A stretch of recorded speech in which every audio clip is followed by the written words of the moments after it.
I would like to take this time to thank my subscribers for tuning in. Those who are new to the channel, please smash that subscribe button for further info and updates. Connection TV, the people's choice for hot topics. As you can see, ladies and gentlemen, we're going to be talking about deadly police-involved shooting in Maraval. So, ladies and gentlemen, before I get into this, I would advise y'all to get yourself a nice, cool glass of sorrel or soda, whatever quenches your thirst. So let's get into this. This actually happened in Cameron Hill, Maraval. Actually took place, I think it's on Thursday. So police was doing a search for a wanted man.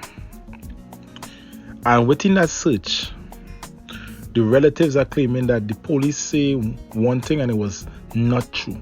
The police story was wrong, they say. They said the police story was on entering into Maraval, into Cameron Hill, they saw a group of men armed with guns. The men opened fire on the police and the police returned fire, striking a man known as Billy Gargamel. Now, the relatives are saying that that story is fabricated and allegedly wrong. So, they said the story is the man that was looking for Billy Gargamel, which is the relative's family, as you can see. And he was hanging out with some friends, drinking and enjoying themselves, when there was approached by, police. Well, they get to know it was police. They said that there was approached by people in a Nissan unmarked car. And when the car pulled up on the alley or the street, the police jumped out, but they didn't know it was police because they just jumped out and ran through the alley shooting. They start letting off shots, and while they're letting off shots, it was like, "Don't run." They claim that the relative ran and hid behind a column, which probably a wall with a little column, a 12-inch column, and the police and them said, "Listen, come out from behind there." The relative decided, the guy decided that there was shooting and decided to come out with his hands up, and he had a bear in his hand. And when he came from behind the column, one of the police officers shined a light onto his face, I guess to blind him from what he could seeing what going on, or being able to see to do anything. So they blind his eyes out with his torchlight, and then they proceed to offload a bag of bullets. They riddle him out. That's what the relatives say. The relatives say he wasn't a wanted man like they said. They said he was, if you could ask anybody in the community, he was a decent fella. Even outside, he used to do a little masonry, a little planting.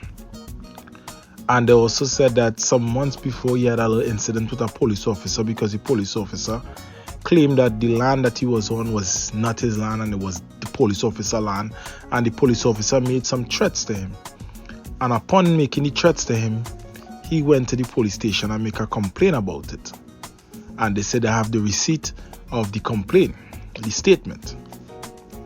And ever since then, it's like the police been, I guess, jangling him or bothering him. They claim that he's a single father of two, a 15-year-old and a 20-year-old. So in the comment section, let me know what you think about this.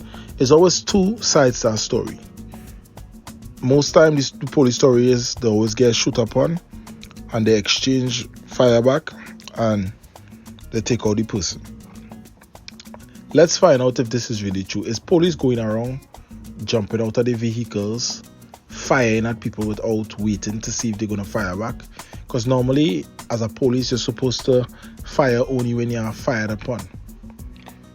So we got to understand that to do an investigation to find out if that was true. There's always two sides to our story, so we don't want to jump to conclusions and say, yeah, the people fired the police or the police fired them. It had to, they had to find out something. They had to go to court and talk about this matter and people go before court and bring the witness and find out exactly who really cast the first stone, who really fired. So this is what I gotta say to Trinidad and Tobago. People, they gotta be careful out here. Very careful out here. There's a lot of criminal acts being taken place out here, and it's also the police that are trying to stop the crime, and it's the police that also in the crime. We can't sugarcoat it. It's true. It have crooked cops and it have good cops. And sometimes the good cops just get blamed for the crooked cops job. And also, it have something they call, sometimes a person may be nice to you, but not nice to others. So sometimes a community might love for someone because they're nice to them, but outside the community, that person is someone else. So you never know. And so it's all alleged.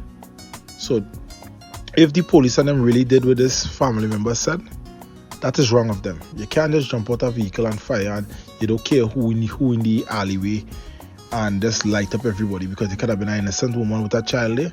Pick up.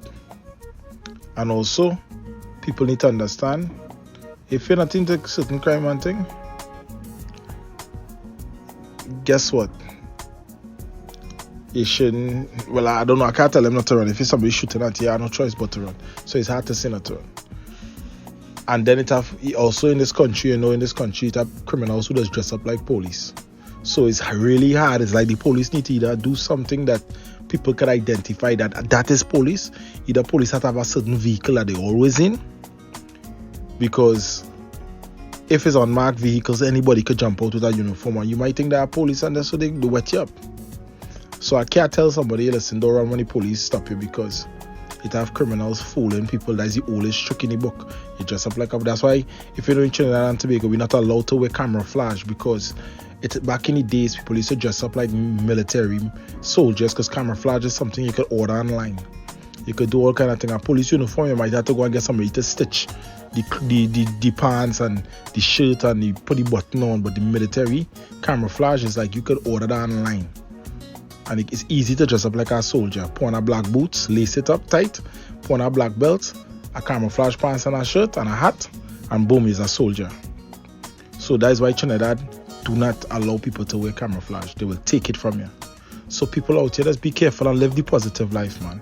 And hopefully that these negative things don't come to you, because out here, it's brutal. It's sad to see what's going on in this country. Thanks for tuning in with Trini Connection TV. Like and subscribe. If you're new to the channel, smash that subscribe button for further info and updates.